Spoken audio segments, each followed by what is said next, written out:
Good morning, Lana Scott Lighthouse. I have been recently reaching out and talking to people. I'm very honest about that. I do listen to tarot card readers. I can read my own. I have 2 decks, but I just like to see what other energies are around me. And I'm a Leo Virgo cusp. My birthday is August 22nd, and my moon rising sign is Libra. So Leo, Virgo, and Libra are all 3 in a row. So I listen to those 3. A lot of the energies do jive, and they do a lot of times give you a better picture of the energies around you.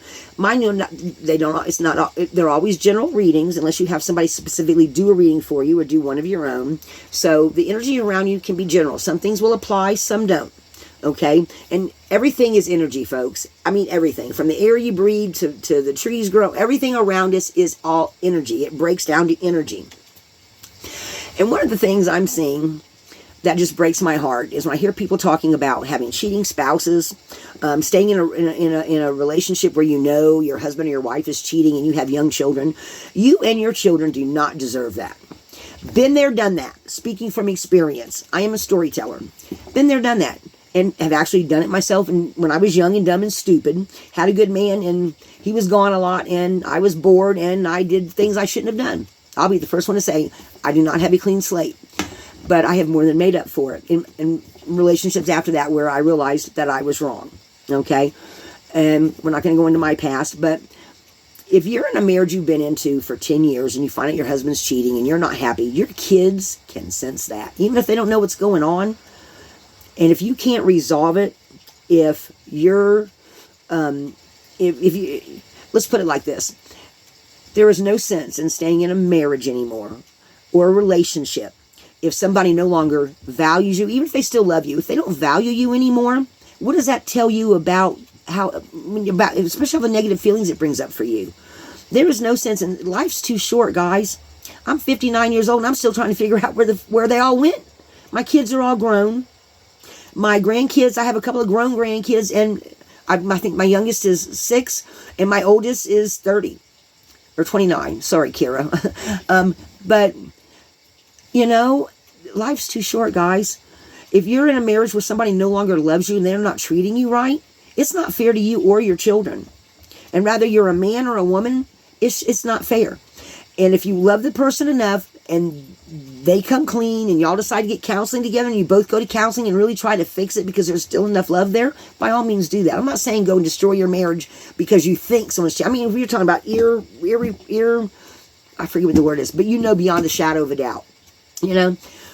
Now, sometimes, and the reason why people, I think, stay into marriages that where somebody has cheated, that never gets resolved, and you're for the next 10, 20, however long, you're miserable. A lot of times it's because of fear of the unknown, fear of letting go, fear of, of not knowing what's going to happen to you after that.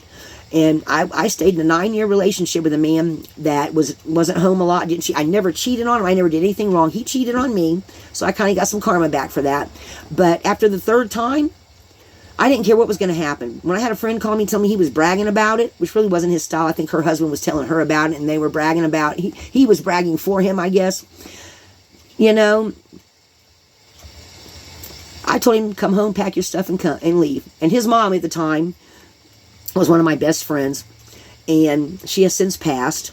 I miss her very much. I wish we could have resolved our differences, but she came to help him leave, and she wouldn't say nothing negative about him. And I'm like, well, we had another ongoing thing with something else with one of my kids, but at any rate, she wouldn't admit he'd done no wrong. She didn't want to say anything, which I guess really was the right thing to do for her, considering it was her son. But I suffered for a long time over that, folks.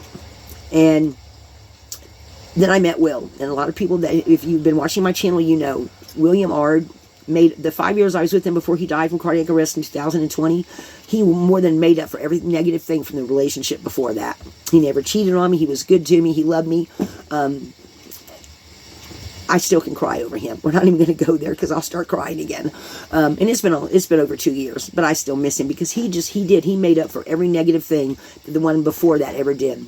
And let me tell you, even my youngest daughter was no longer around, but my youngest son was, and he'd tell me, say, Mom, Will made you happy. David made you happy and you stayed with him for as long as you did, but then Will made you even happier. So I'm happy that you found happiness.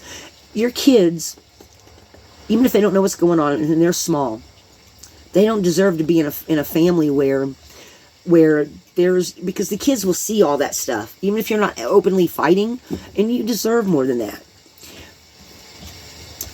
All I'm saying, folks, is carefully think about everything. Because, well, I'll tell you another little story. I had a family member one time tell me, she said, my mom and dad were married for 20 years. And after year 10, when they were, knocked down, drag out fights, she says, me and my siblings said, they should have divorced after 10 years. They didn't. They stayed together for 20 more years. 20 more years of hell for everybody, even the kids. And the kids were growing up, and that's, to them, even though they knew it was wrong, that wasn't the right, that's what they grew up seeing. To them, that was a normal relationship. Folks, your kids don't deserve that. You are responsible for your kids until they're 18. And they deserve the best, and you do too. So, this is just, I still have my third video of my niece come out that I've got to address. But I was just looking at comments on tarot card readings and people that are just so miserable because they feel like they don't deserve anything better. You do. Life's too short. Think about the next, I'm 59. I'm hoping I have another 20 good years in me. And you know what? I'm not going to spend it with nobody that doesn't value me, appreciate me, treat me with the same respect I give them. Do unto others you'd have them do unto you. And I don't care what religion you have, what culture you come from, there is something about equal turnaround. You know what I mean? About what you get out, you put back. Or what you put out, you get back. Nobody deserves to be miserable. Life's too short. You could be hit by a bus tomorrow. Or something could happen where you could be laying up in a hospital bed for 6 months. Life's too short. Please, please think about your kids. Think about yourself. Think about what you want the rest of your life to look like. I know what I want mine to look like. It's not going to have no toxic people, no toxic friends, no toxic...